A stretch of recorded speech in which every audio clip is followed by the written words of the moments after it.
Shalom bene data ndabasuhuza mu izina ry'Umwami wacu Yesu Kristo. Ndagira ngo gutumire muri Rwanda Shima. Izaba ku itariki 29 ukwezi kwa 9 2024 kuri stade Amahoro uhereye saa 5. Zaburi 126:3 Bibiliya iravuga ngo Uwiteka yadukoreye ibikomeye natwe turishimye.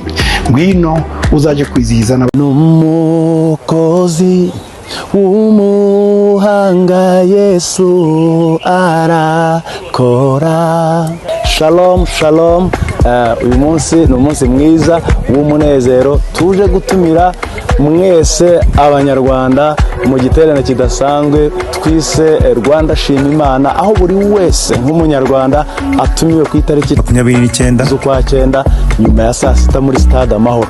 Twese dufite impamvu zirenze 100 zikwiye gutuma dushima.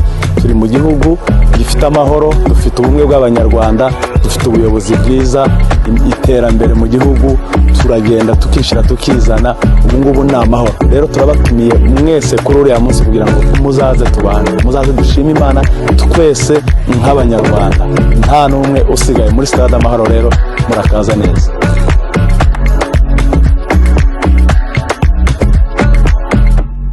Wowe nshim'iteka uramahoro yanje, namenye kutandeka nanjye sinza kuvaho. Amazina yanjye ni Kristo Ndasingwa. Nyuma y'imyaka 30 yo kwibohora, dusubije amaso inyuma nk'abanyarwanda, dufite impamvu nyinshi zo gushima Imana. Ni muri urwo rwego rero ku itariki 29 tuzahurira kuri stade Amahoro. Tuzaza nk'umuntu umwe tuje gushima Imana, nanjye nzaba mari, ntuzabure. Imana igumugisha.